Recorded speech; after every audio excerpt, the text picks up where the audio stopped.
अस्सलाम वालेकुम वरहमतुल्लाहि वबरकातुहू। मेरे प्यारे अजीज दोस्तों, उम्मीद करता हूँ कि आप सभी खैरियत से होंगे। आइएगा इस वीडियो के अंदर आज मैं आपको बताने के लिए जा रहा हूँ कि जब इंसान जिंदगी गुजारता है ना, तो उससे गुनाह भी सरजद होते रहते हैं। और जब इंसान से गुनाह होते हैं तो उन गुनाहों से हम किस तरीके से बचें और गुनाह हमारे किस तरीके से झड़ते हैं। और जैसे इंसान नमाज पढ़ता है, रोजा रखता है, बहुत सारे नेक अमाल करता है, लेकिन उसे ये पता नहीं होता है कि हमारे गुनाह किस तरीके से ख़त्म होते हैं, किस तरह के माफ़ होते हैं, किस तरह से हमारे गुनाह झड़ जाते हैं। तो आइएगा हदीस पाक की रोशनी में कि गुनाहों से इंसान किस तरीके से बरी होता है, वो आप बड़े ध्यान और बड़े तवज्जो से सुनिएगा। पहली हदीस पाक मैं आपकी खिदमत में रख रहा हूं, देखिएगा। पहली हदीस पाक है मुस्नद अहमद बिन हम्बल के अंदर यह हदीस पाक मौजूद है।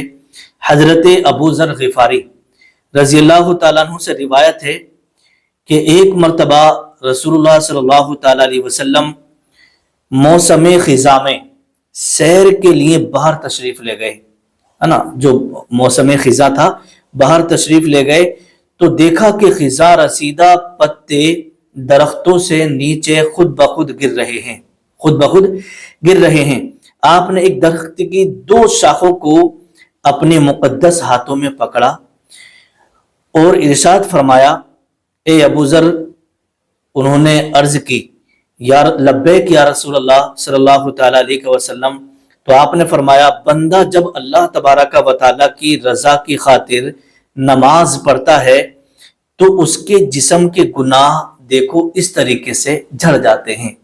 मतलब जब जैसे पत्ते पेड़ के सूखे हुए होते हैं, सूख जाते हैं खिज़ा के मौसम में, तो जब इस तरीके से हिलाओ तो पूरे बहुत सारे पत्ते जो सूखे हुए होते हैं ना, वो गिरने लगते हैं। बहुत सारे पत्ते एक साथ ऊपर से झड़ने लगते हैं। तो जब टहनी पकड़ कर जब जुम्बिश दी तो पत्ते झड़ने लगे।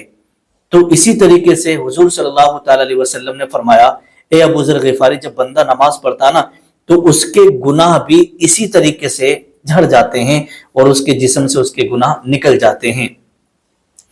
अब आइएगा दूसरी हदीस पाक मैं आपकी खिदमत में रखने के लिए जा रहा हूं।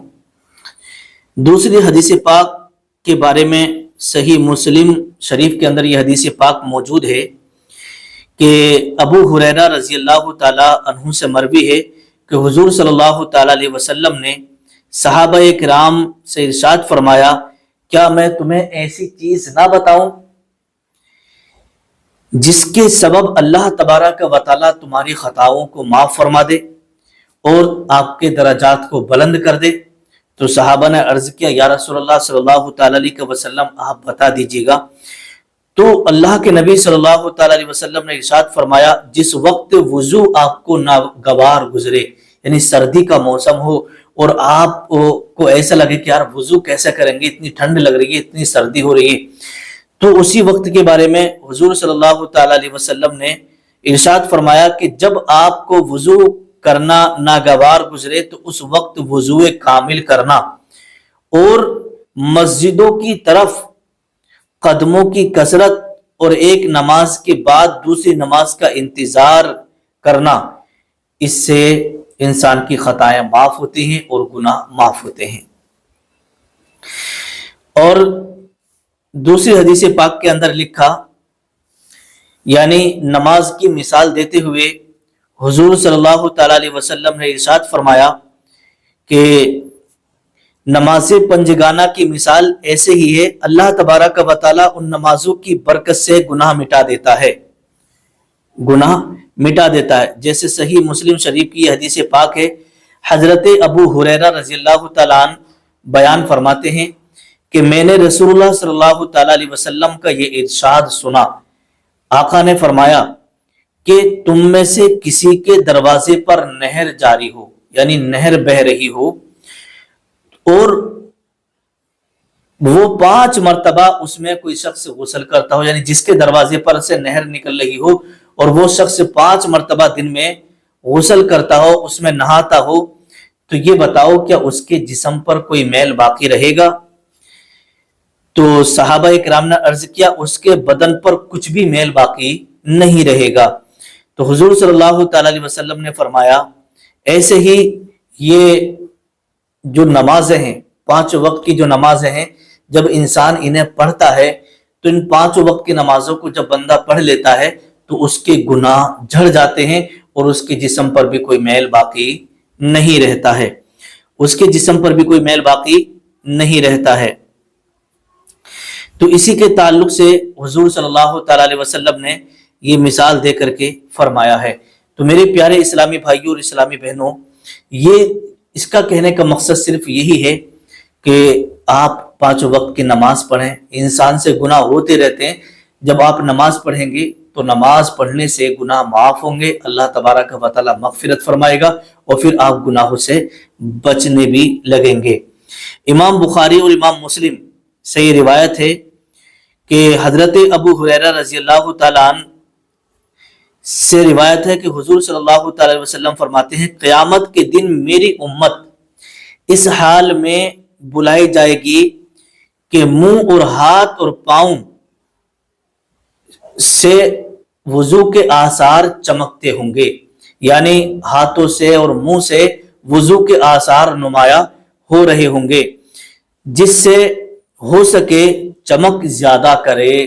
مطلب آقا فرماتے ہیں کہ میری امت کو اس حال میں بلایا جائے گا کہ اس کے اعضائے وضو چہرے سے ایسا مطلب ظاہر ہو رہا ہوگا جیسے یہ بندہ ابھی وضو کر کے آ رہا ہے، تو وضو کی چمک اور دمک اور وضو کے آثار نظر آ رہے ہوں گے۔ اور دوسری حدیث پاک میں ہے کہ صحیح مسلم میں ہے کہ حضرت ابو ہریرہ رضی اللہ تعالیٰ عنہ سے مروی ہے کہ حضور صلی اللہ تعالیٰ علیہ وسلم نے صحابہ کرام رضی اللہ تعالیٰ عنہ مجمعین سے ارشاد فرمایا، کیا میں تمہیں ایسی چیزیں نہ بتا دوں جس سے کہ تمہاری خطائیں معاف ہو جائیں؟ تو کچھ خاص چیزیں بتائی ہیں، اسے آپ بڑے دھیان سے آپ سمجھیے گا۔ روایت ہے کہ حضرت عثمان غنی رضی اللہ تعالیٰ عنہ نے اپنے غلام عمران سے وضو کے لیے پانی مانگا اور سردی کی رات میں باہر جانا چاہتے تھے۔ عمران کہتے ہیں کہ میں پانی لایا، انہوں نے منہ ہاتھ دھوئے تو میں نے کہا اللہ آپ کو کفایت کرے، رات تو بہت ٹھنڈی ہے۔